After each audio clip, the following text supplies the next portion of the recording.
This is Angel Bueno from One Soul. I've been meditating about another virtue and how our Lord lived it in His life. And now I hope I get to help one soul. Happy to share. I think they are airing my podcast in Radio Maria, which I encourage you to tune them when you go in your car. It's beautiful. One of the things is that I grew up seeing my father listening to Radio Maria in Spanish, of course. So Radio Maria has been in Spain for many, many years and started here in Australia during COVID. And now, there's so many people helping, but it's true, unless we get the support of the church, things don't grow. So I encourage you listening to me now to please follow them and, of course, tune them in your car. Anyway, so I want to sort of talk about order again, like even though it's the same one that I recorded last week. I think it's quite important to talk about this importance of order. Some of the points that I'm going to be mentioning, I mentioned in my last podcast. But the beauty is hidden in order.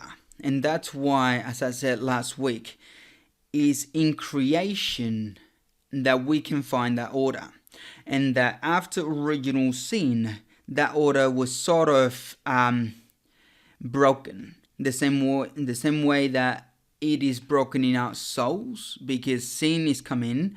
Now our passions are sort of disordered. Our concupiscence is disordered. Our tendency towards sin is disordered.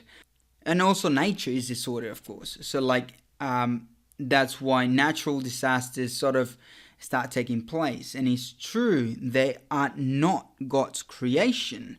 And it's very important to remember that all those natural disasters that have an attack or that take many lives, they are not necessarily a bad thing.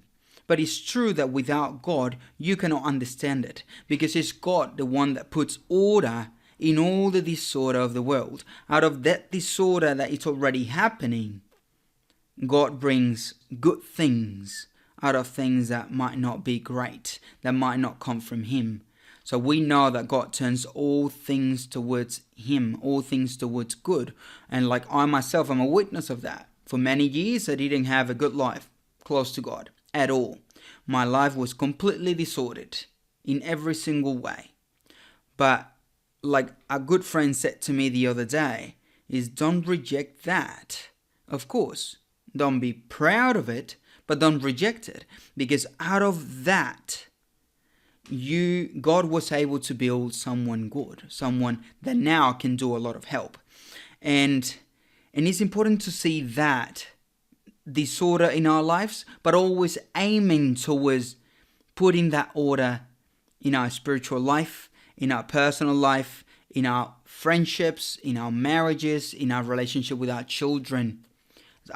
It's true, we can't be perfect, but we are called to be perfect, like our Father in heaven is perfect.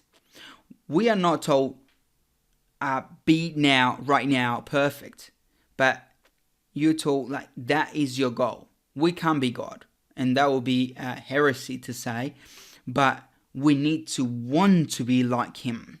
And that desire is enough for Jesus, for God, to infuse graces that will help us be more like Him, and also to show that beauty, that order of a godly life towards other people, and also bring that desire into other lives for them to also want to be close to God.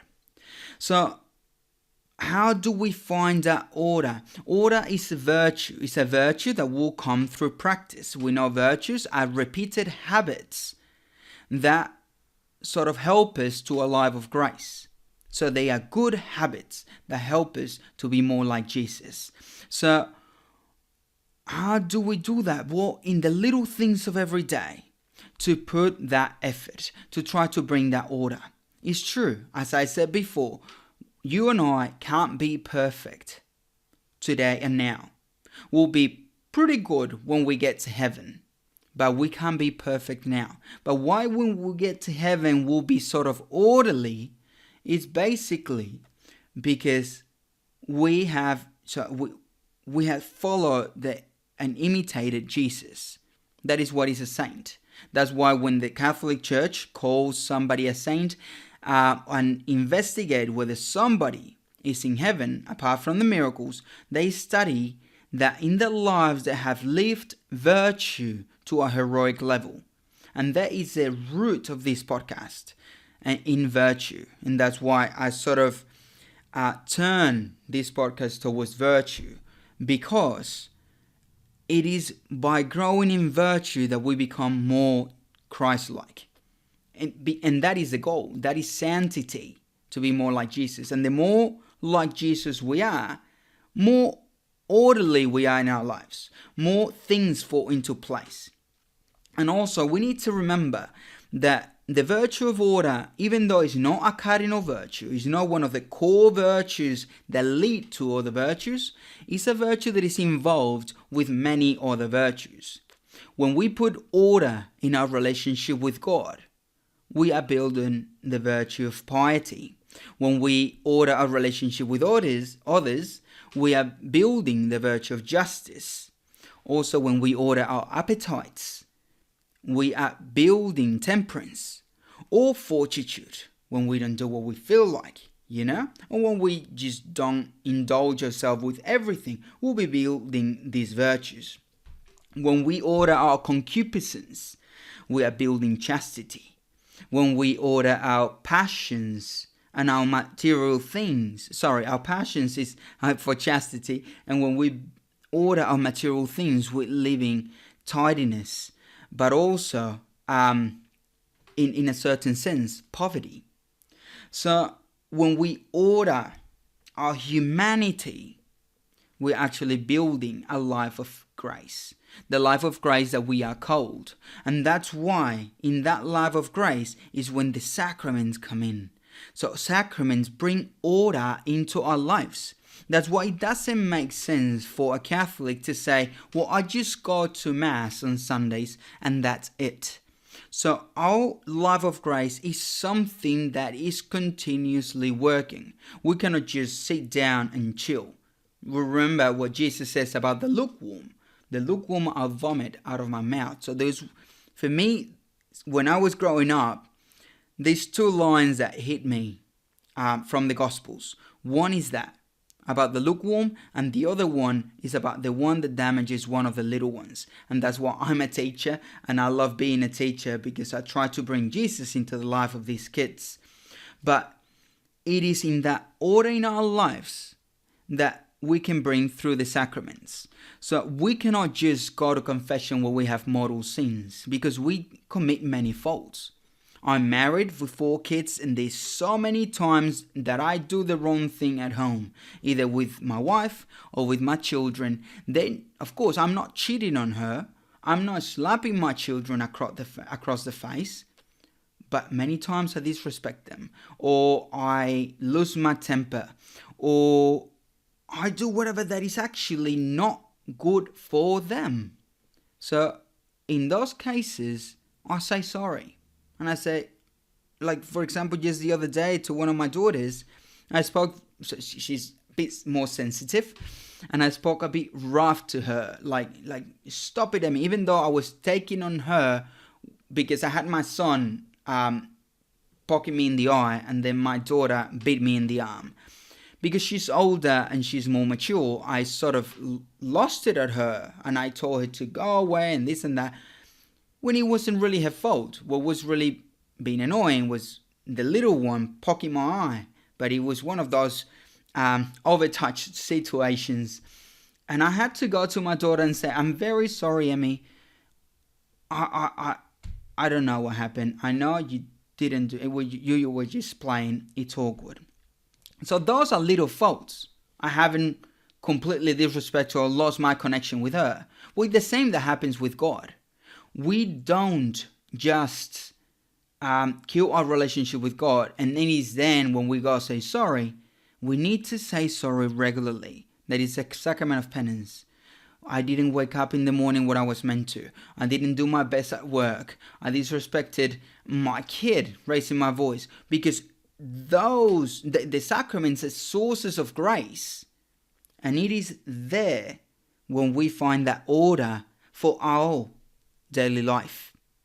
So, and then also that order is very important, and it's probably the biggest struggle in society today, is order in the good use of time.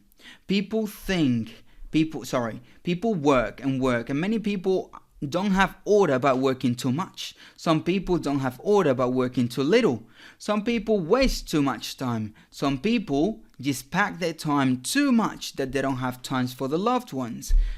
There's so many situations in the use of time that we actually lack in order.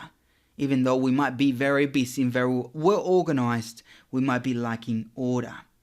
But of course, on the other side is idle, to have an idle life, to waste time. That is very dangerous, and it's a very good environment for the devil to get into your life.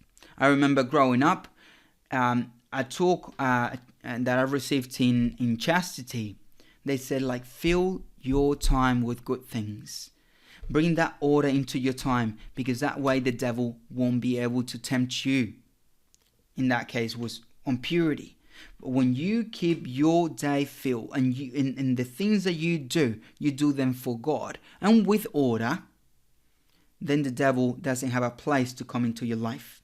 So develop every single area of your life in the eyes of God, for the glory of God. It is then that you will have that unity of life that is an image of the unity of life of Jesus Christ to the world. And that is what we need to aim.